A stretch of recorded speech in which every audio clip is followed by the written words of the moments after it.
Chapter 36. Just like their first kiss, outside the pizza restaurant almost a month before, it took her a minute to come to her senses. The situation was different now, as they were technically dating, but it had been a long 2 weeks, and much had happened as a result of the man kissing her, so Sierra didn't want to wait for answers. Although she was enjoying the feel of Aiden's hard body pressing up against hers while her back was to the wall, she slid her hands between them, pressing hard on his chest until his lips detached from hers and he took a step back. Sierra opened her mouth to demand some answers, but before she could say anything, a voice called from the doorway. "What the hell are you doing here, motherfucker?" Braun looked peeved, some sort of battle axe gripped in his fist that was lifted above his head. "We were about to launch a massive rescue mission, and your ass is chilling here in your treehouse?" Aiden held up his hand, eyes wide at the sight of 3 people standing in the doorway. "Listen, I'm a bit confused as well, as I didn't expect you all to be here, though I guess I should have known something was up when the main rope was nowhere to be found." Braun crossed his arms, his left eyebrow lifted in disdain. "But I promise, I was imprisoned up until this morning, and I did, in fact, at some point, need a rescue mission." Braun cocked his head to the side. "We're listening." Aiden might have been about to respond, but then his eyes landed on the face over Braun's shoulder. "Ashlyn?" He squeaked out. Ashlyn lifted his chin defiantly. "It's Ashlyn now." "Wow, It was clear Aiden didn't know what to say about the current development of events. Congrats. I'm proud of you, Deirdre Hara." Sierra didn't speak Gaelic, but she was pretty sure Aiden had just made a gender correction in their language. "We can catch up on the family matters later. Aiden, you need to tell us how you're standing in this room right now." Braun had lowered his axe-bearing fist, but it was clear he was not excited about being woken up for this development of events. Aiden's eyes turned back to Sierra, taking in the fact that she was wearing nothing but his shirt and was still somewhat pressed up against the wall. Her legs were quivering, thanks to the adrenaline of thinking she had been about to be abducted for the second time in 2 weeks. "Yes, I'll explain. But please let me talk to Sierra first." Braun's chin protruded a fraction as he gritted his teeth. "Fine. We will wait out here, but make it fast." The door closed behind him with a click. Aiden turned back to Sierra, but she could see the flame igniting in his eyes as he took in the state of her undress. Before he could say anything suggestive that would cause them to dive right back into bed, she stepped to the side, sinking down to sit on the edge of the bed. "Don't even think about touching me," she spat, with as much venom as she could in her current state, but it came out shaky as the adrenaline was still flowing. "You owe me an explanation." Aiden nodded. He sat beside her, leaving a few inches of space, and turned to face her. "I'm so sorry, Sierra. You are right. I owe you an explanation. But please, first tell me what happened since I last saw you." "No," Sierra snapped. "You can find out what happened to me after you explain the process of trying to woo me based on the predictions of a seer." Aiden winced. "You've been talking to Ashley, and I see." "Yes, so you'd better start explaining."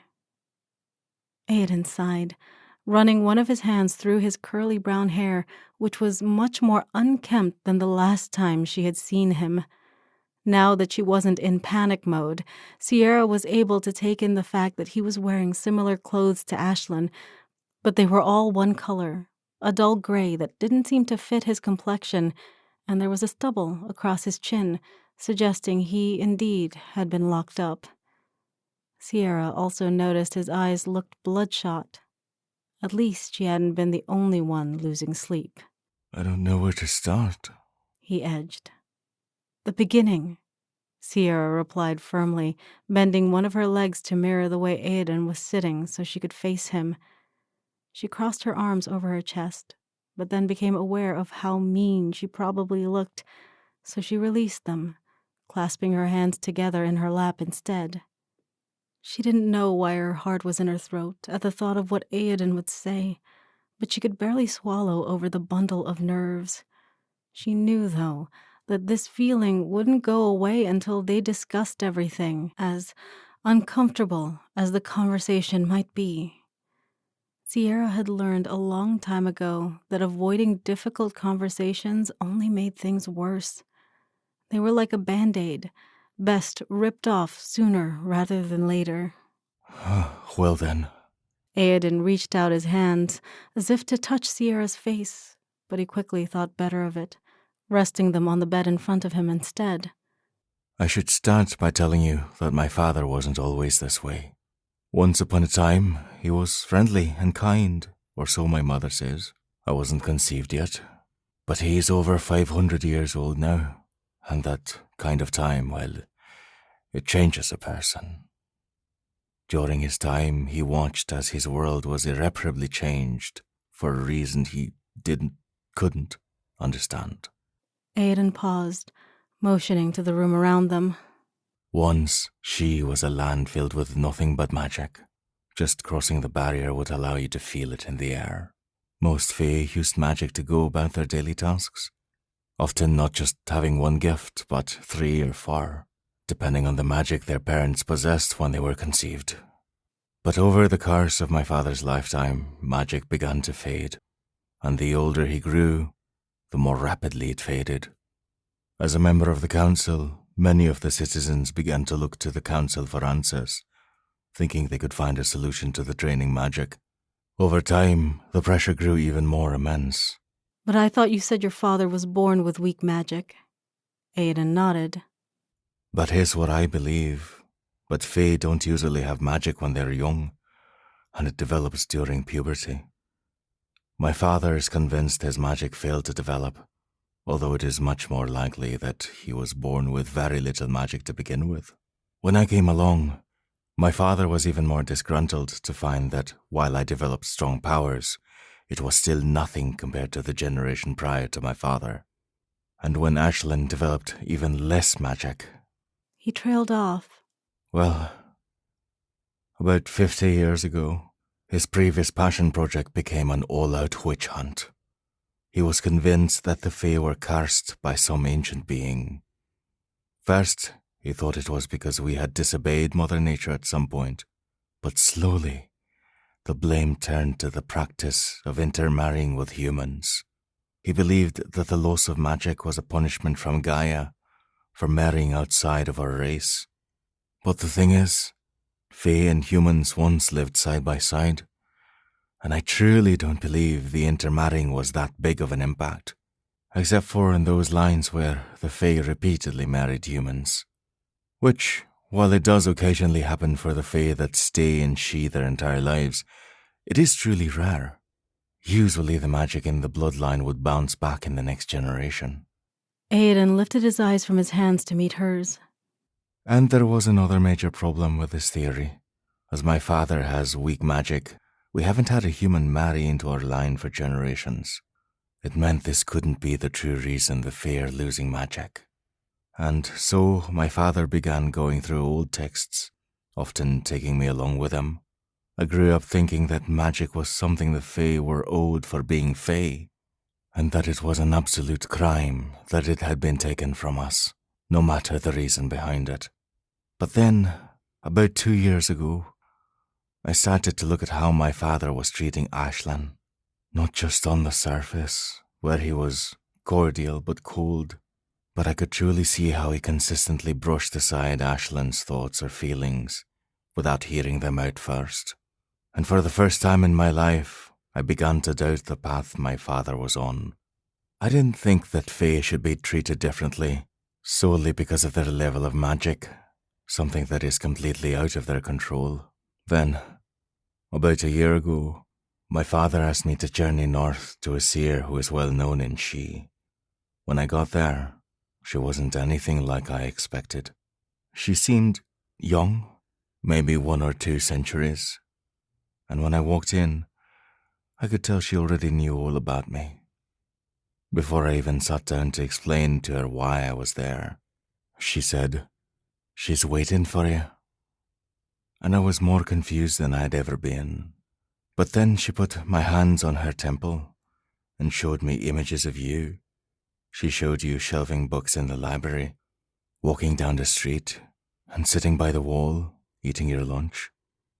As images passed through my mind, I must confess my first thought was how beautiful you were, and then the second thought was how alone you were. I never saw anyone else with you. I can't deny I was attracted to you, but at the time I was more attracted to my father's approval, so I didn't even ask the seer what she meant when she said, "You are waiting."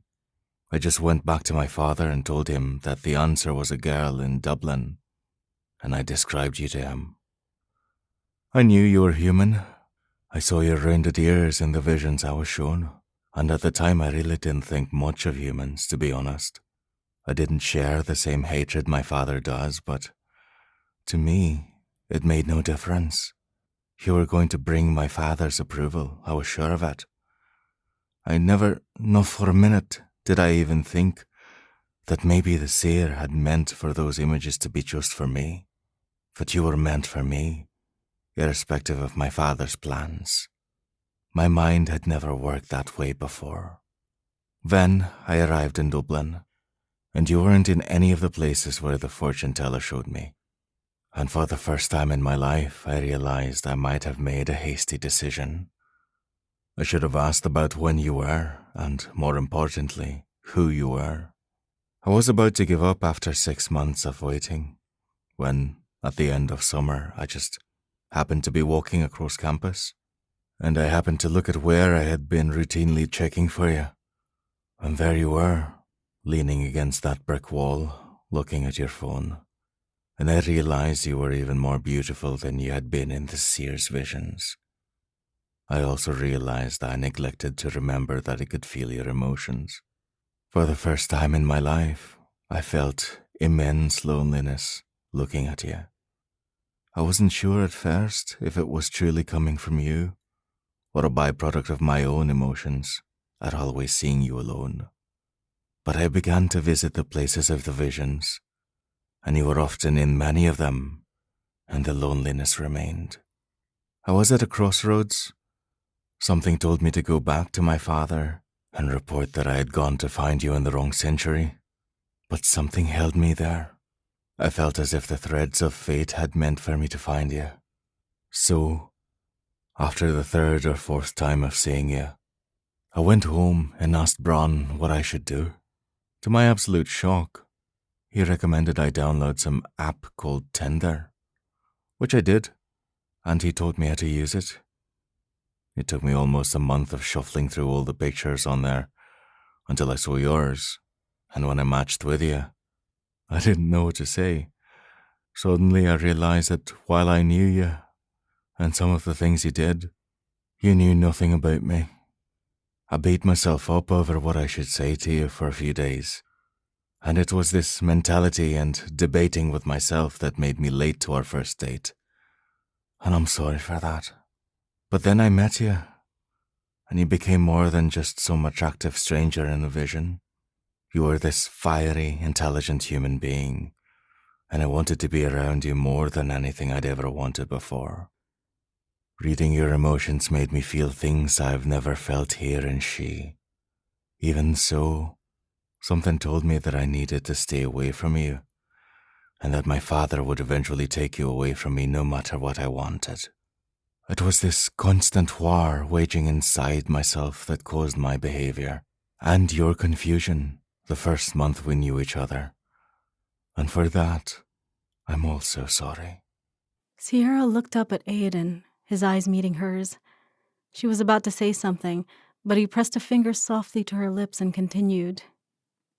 Maybe I should have stayed away, but the longer I spent with you, the more I couldn't bear to leave, even though you hated me. Then, that day in the library with the drunk guy, I felt your absolute shame and horror when you knew I had seen your skin. And the idea that people, your own race of people, had made you feel that way about something that was out of your control was so abhorrent to me. I know you never told me, but I could tell that men, specifically, had made you feel bad about it before. And it was then I knew that I would spend the rest of your life trying to convince you to see yourself the way that I see you, a demure light that deserves to shine brightly in the never-ending darkness of life. Sierra's heart melted as surely as the tears flowed down her cheeks. Before she could think of the consequences of what she was about to do, she leaned up, pressing her lips to Aiden's, and the world around them faded. And so they were, two souls who had found their fates strangely intertwined in the tapestry of life.